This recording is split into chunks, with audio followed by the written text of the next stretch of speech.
Hey guys, welcome to another episode of Black Guy Does Physics. This is our second episode in the Corona era, and thanks to Mr. Roy Blank last time for helping me out. So I sounded kind of muffled last time due to the fact that we were both wearing our masks. You must wear your mask to protect yourself. Hey, gotta wear your mask, man. Science is real. Alright, today we're gonna be looking at a pulley problem, alright? So let's get it cracking. Alright, for every single problem that I have, the first thing that I want to do is that I just want to look at the diagram. Once I see a pulley, there are two things that should pop up in your head once you see a pulley problem. It's going to be a torque, and the simple reason for a torque is that there's a force being applied at some distance away from an axis of rotation. Anytime you see a force being applied at some distance away from an axis of rotation, then the torque should pop up in your head.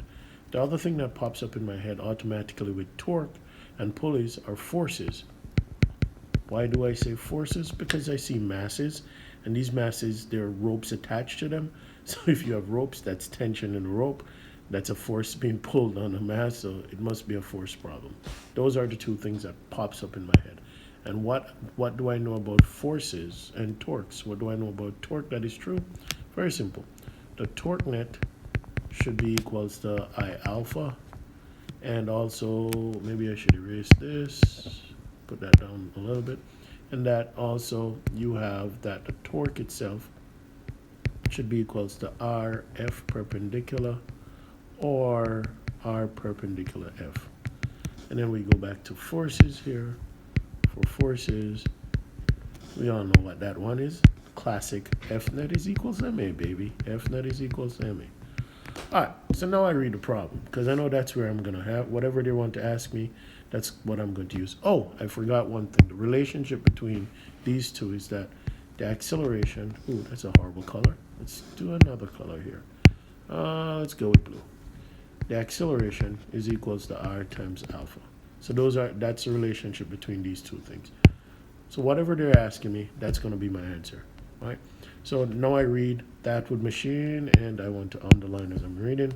Consists of two masses, so I have MA, MB, connected by a massless inelastic cord that passes over a pulley free to rotate.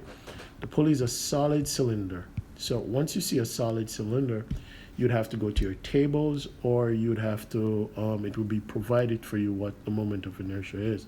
For a solid cylinder, I think it is, might be wrong, but I think it's 1/2 mr squared for I automatically. Okay, you could just check it in your tables, or it will be provided for you. We have our radius, and maybe I should be writing these things down, so let me write them down. I was underlining, but let me write down. So we have MA, we have MB, we have I, we have, so I is 1/2 mr squared, we have the radius R. Why do they make it such a big R? And then it says determine the acceleration of each mass. That's it. So, okay. So I'm going to start with my forces. 9 times out of 10, you want to start with your torques, because if you start with your torques, it makes your life a little bit easier, okay? But since that's for acceleration, I'm just going to say, let's go with forces. Makes cool. So for force problem and torque problems, what do you want to do? You want to draw all the forces that are on the objects. So we have 3 objects here, MA, MB, and the pulley itself. So everyone should know that there's a force here, which is MAG, and there's a force here, which is MBG. That's the weight of the boxes. They already drew the tensions up there. I'm not going to use FTA. I'm just going to use TA and TB. Too much writing for me. There also must be a tension here, which should be your TA going that way. Because remember, in a string, there are ropes. That was stupid. In a string, there are 2 tensions in there. One at one end, one at the other end. It's the same tension in the rope itself, in any part of the rope. Here, and this would be TB. One should also remember that when you have a pulley that has a mass itself, the tensions in the rope are not the same. And I could explain that at a later date, but right now just understand that they're not the same. For solving purposes, just understand that they're not the same. Okay, so let's go with forces. So if I'm going with forces, I know that F net is equals to MA. So I have two objects here, okay? I have two objects here. I definitely want to label my directions, right? So I always want to take towards the pulley to be positive and away from the pulley to be negative. So up towards the pulley is positive, away is negative, up is positive, away is negative. Why? Because it just makes life a lot easier. Just take it that way, trust me. Makes your life a lot easier. So now, since we have two objects, we have to do two things, right? So let's look at MA. So if we look at MA, what we're going to have is that, oh, since it's only two forces on there, I don't have to draw my X and my Y axis. It's good to go. You're going to have TA minus MAG should be equals to, it's going upwards, so that would be a positive acceleration, MAA. Okay, and then for MB, what you're going to have is that you're going to have TB minus MBG equals to minus MBA because it's moving downwards, so it has a negative acceleration. Cool. Normally I like to put them under each other, but for space reasoning here, and I'm explaining as I'm going, you can see what I'm doing. So when I get here, what I want to do is that I want to check to make sure I know what I have or know what's going on here. So I have MA, I have MAG, but I don't know TA, and I don't know TB. So all of this I have, and this is the thing I'm looking for. A. I'm looking for A. Okay, so if I want to solve for A, it's either I'm going to have to go for TA or am I going to have to solve for TB. I cannot use, there are three unknowns here, TA, TB, and A, but only two equations. So therefore I cannot solve. So if I call this equation 1, call this equation 2, you can see I can't solve. Three unknowns, two equations, cannot solve. Therefore, I need another equation from somewhere. Luckily for us, we see that we could also use torques, right? So for the torques here, you want to actually know where your axis of rotation is. In this particular case, it's very straightforward. It's in the middle. That's my axis of rotation. And then I want to see what type of torques these things will be producing. So TA should be producing, it will be turning it that way, right? If you pull on TA, it will pull on the rope over there, it will turn it that way, which is a, what's that, counterclockwise?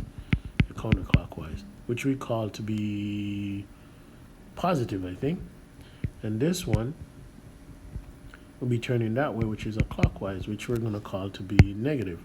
So the reason why we could do this without hesitancy is because we chose up, not up, we chose towards the pulley to be positive, okay? If you choose towards the pulley to be positive, you're Gucci. Then you could use your clockwise and your counterclockwise as positive and negative. You don't even have to think about it. Just choose towards the direction moving towards the pulley to be positive, direction away from the pulley to be negative. Even if it was on a horizontal thing, one horizontal, one going vertical, same difference. Towards the pulley is negative, towards pulley is positive, towards away from the pulley is negative. And then your counterclockwise and your clockwise will match up. That's it. Don't have to worry about it. Okay?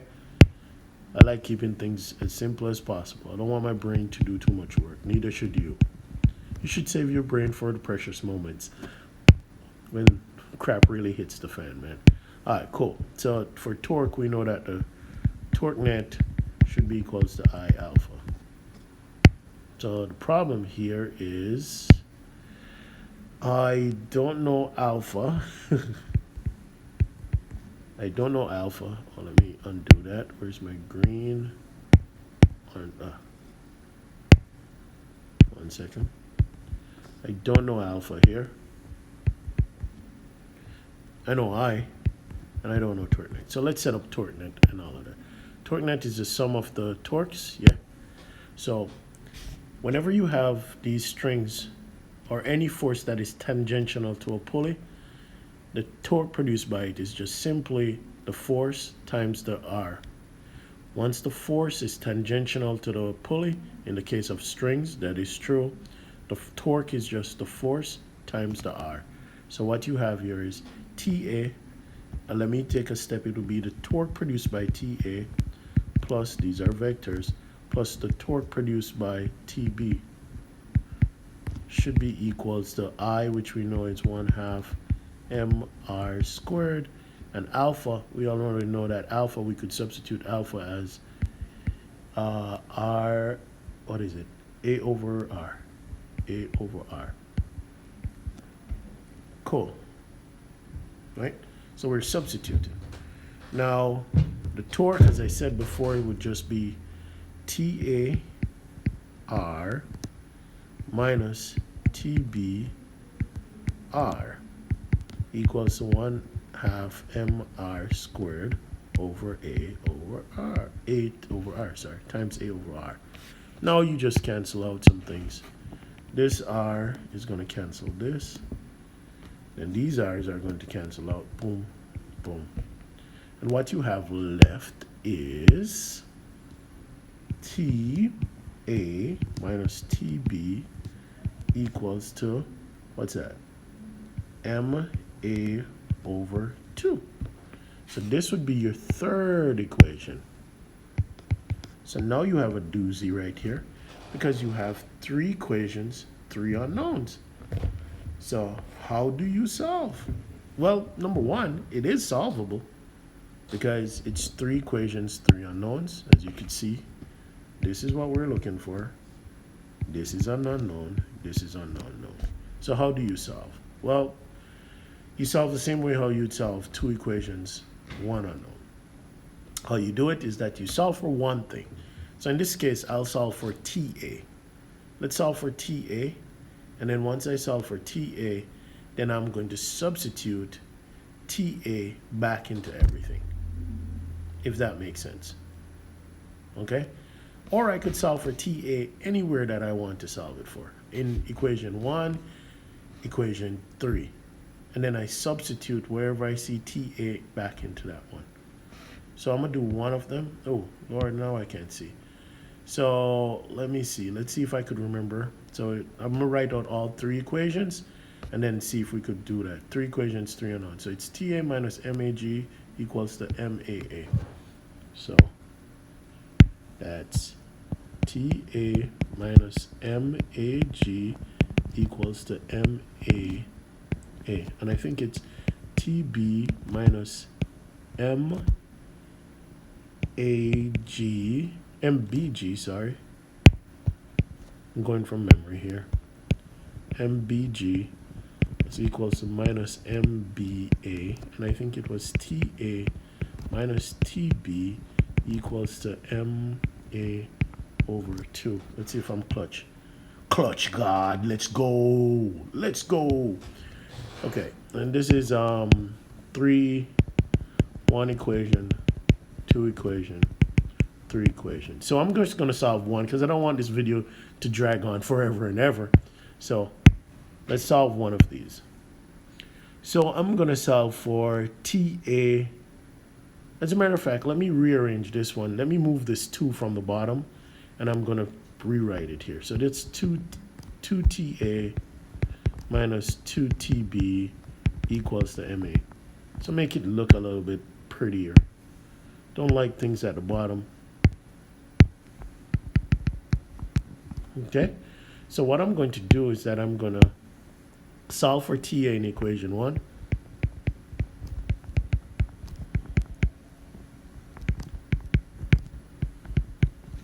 And then I'm going to substitute it in into equation 3. So what we have now is that TA is equals to MAA plus MAG. And then I'm going to substitute this into 3. So when I substitute that into 3, I end up with 2MAA plus 2MAG AG, I'm just expanding it, minus 2TB equals to MA. And I'll call that equation 4. And I also have a rewrite equation 2. So now I have TB minus MBG equals to minus MBA. And that's still my equation 2. So you just repeat the same step. You just solve for TB in 2 and stuff it in there. And I'll do that. Why am I doing it? I don't know. I like to solve, I guess. Solve for TB in 2. And if you solve for that, TB equals to MBG minus MBA. And then you just substitute it over there, and then you're going to have substitute in into 4. Once you do that, you'll have this long, hideous thing, 2MAA. Trust me, I understand it's a lot of writing and all that. I do not take pleasure in writing this stuff out. And I'll tell you how to get around doing all that in a minute. BA equals to MA. Now, ta-da! You have one equation, one unknown. So now you should be able to solve, which you give the classic QED solve. Now, how do you get around doing all this junk? Hey, simply stuff the numbers in if you want to. Makes it a little bit less tedious. So for example, MAG is just a number, MBG is just a number. So you just stuff the numbers in and do that. Or simply, if you have a fancy calculator, kids, get yourself one of those. You could just stuff the whole thing in it and voila, and you have it. Okay? That's how you do it. All right. Thanks for paying attention to another episode. And once again, kids, remember always, don't be a moo-moo.